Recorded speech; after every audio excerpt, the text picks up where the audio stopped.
আজ আমাদের মুর্শিদাবাদ ভ্রমণের তৃতীয় দিন। আজ প্রথমেই গেলাম আজিমুন্নেসা বেগমের সমাধি দেখতে। এটি মুর্শিদাবাদ জেলার আজিমনগরে অবস্থিত। আজিমুন্নেসা বেগম ছিলেন মুর্শিদ কুলি খাঁর কন্যা আর দ্বিতীয় নবাব সুজাউদ্দিন মোহাম্মদ খানের স্ত্রী। 1734 সালে একটি মসজিদ তৈরি হয়, শুধু তার সামনের দেয়ালটি রয়েছে। মসজিদের বাকি অংশ নদীগর্ভে বিলীন হয়ে গেছে। চারিপাশে খুব সুন্দর বাগান।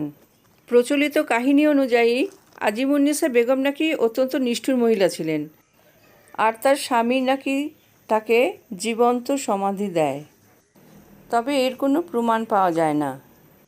পিতা মুর্শিদ কুলি খাঁর মতো আজিমুন্নেসা বেগমের সমাধিও সিঁড়ির তলায় রাখা আছে। এরপর দেখলাম মির্জাফর ও তার পরিবারের ঐতিহাসিক কবরস্থান। এখানে রয়েছে 1100 কবর।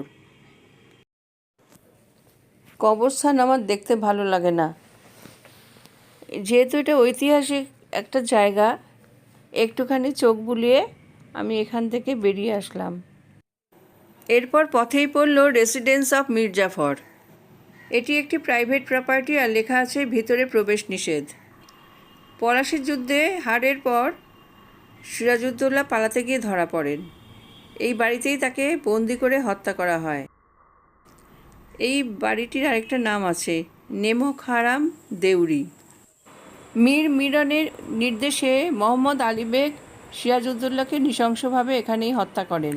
এরপরে আমাদের পরবর্তী গন্তব্য হচ্ছে কাঠগোলা বাগানবাড়ি। এটি একটি বিশেষ ঐতিহাসিক জায়গা। হাজারদুয়ারি প্রাসাদের 4 কিলোমিটার উত্তরে আছে এই কাঠগোলা বাগানবাড়ি। এখানে বাগান ছাড়া রয়েছে প্যালেস মিউজিয়াম, নাচমহল, সুড়ঙ্গ পথ, জৈন মন্দির ইত্যাদি। এটি একটি গোপন সুড়ঙ্গ পথ। এই সুড়ঙ্গ পথ দিয়ে জগৎ শেঠের বাড়ি আর হাজারদুয়ারি যাওয়া যেত। এই প্রাসাদ নির্মাণ করেছিলেন লক্ষ্মীপদ সিং দুগার। এদের পূর্বপুরুষ ছিলেন জগৎ শেঠের মুনিম। 260 বিঘা জমির উপর এই বাগানটি নির্মিত।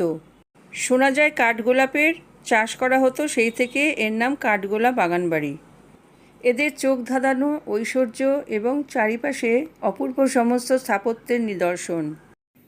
কাঠগোলা বাগানের প্রধান আকর্ষণ জৈন মন্দিরটি, সম্পূর্ণ মার্বেল পাথরের তৈরি। মূল মন্দিরের ভেতরে শ্রী শ্রী আদিনাথজির মূর্তি রয়েছে। এছাড়া আছে আরও জৈন তীর্থঙ্করদের মূর্তি। পাথরে খোদাই করা বুদ্ধগয়া, পরেশনাথ পাহাড়, ফল্গু নদী, পালকি, যানবাহনের মানচিত্রটি অপূর্ব। কাঠগোলা প্রাসাদটি এখন মিউজিয়াম হিসাবে ব্যবহৃত হয়। এখানে রয়েছে দুগার পরিবারের আয়না, মূর্তি, খাট, আসবাবপত্র, ডাইনিং টেবিল, তৈলচিত্র ইত্যাদি। জৈনরা মাছকে খুব পবিত্র মনে করে। এখানে একটা মাছেরও সমাধি রয়েছে। এই বাগানের একপাশে রয়েছে একটি অতি পুরানো চিড়িয়াখানা। নানা ধরনের বিদেশি পাখি, মাছ ইত্যাদি রয়েছে এই চিড়িয়াখানায়।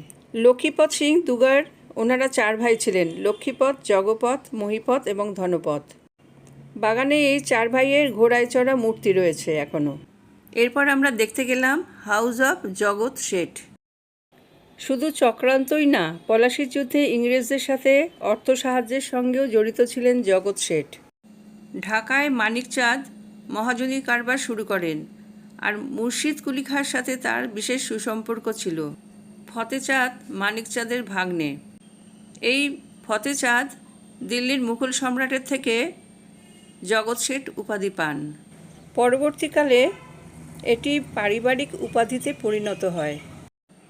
জগৎ শেঠদের বাসস্থান এখন সংগ্রহশালায় পরিণত হয়েছে। এখানে আছে শেঠদের ব্যবহৃত নানা ধরনের আসবাবপত্র, তৈলচিত্র, মুদ্রা, সোনারূপা দিয়ে তৈরি বেনারসি, এছাড়া নানা অস্ত্রশস্ত্রও আছে। ইস্ট ইন্ডিয়া কোম্পানির ইংরেজ এবং নবাবরা সকলেই প্রয়োজনে এই জগৎ শেঠের কাছ থেকে টাকা ধার করতেন। জগৎ শেঠের বাড়িতে আছে একটি গোপন সুড়ঙ্গ আর একটি আন্ডারগ্রাউন্ড চেম্বার, যেখানে অবৈধ বাণিজ্য পরিকল্পনা তৈরি করা হয়েছিল। রাতে নানা ধরনের আলো দিয়ে সাজানো থাকে। এরপর গেলাম নসিপুর আখড়া। আনুমানিক 1760 সালে রামানুজ অনুগামী মহন্ত লক্ষণ দাস এটি প্রতিষ্ঠা করেন। এখানে বছরে 4টি উৎসব হয়: ঝুলন, রাস, জন্মাষ্টমী ও দোল। এই বৈঠকখানায় নবাব ও মহন্তগণ নিজেদের মধ্যে আলোচনা করতেন। এই 16 টাকার খাটে শয়ন করতেন মহন্ত ভগবান দাস আচারী। তখনকার দিনের বহু জিনিস দেখলাম, যেমন সোনা রূপার কাজ করা বস্ত্র, বিভিন্ন ঠাকুরের মূর্তি। এগুলি হচ্ছে তখনকার দিনের মহন্তদের সব পাথরের মূর্তি। এছাড়া দেখলাম 880 কেজি ওজনের রূপোর রথ, উপরে সোনার কাজ করা। পাশে রয়েছে চন্দন কাঠের রথ। রথযাত্রার সময় পুলিশের পারমিশন নিয়ে এই রথ বের করা হয়। এখানে রাসের সরঞ্জাম রাস উৎসবে ব্যবহৃত হয়। নবাবী আমলে 100 বিঘা জমি এই আশ্রমকে দান করা হয়, আর সেই জমির আয় থেকেই এই আশ্রমের খরচ চলে। আজকের মুর্শিদাবাদ ভ্রমণ এই পর্যন্তই রইল।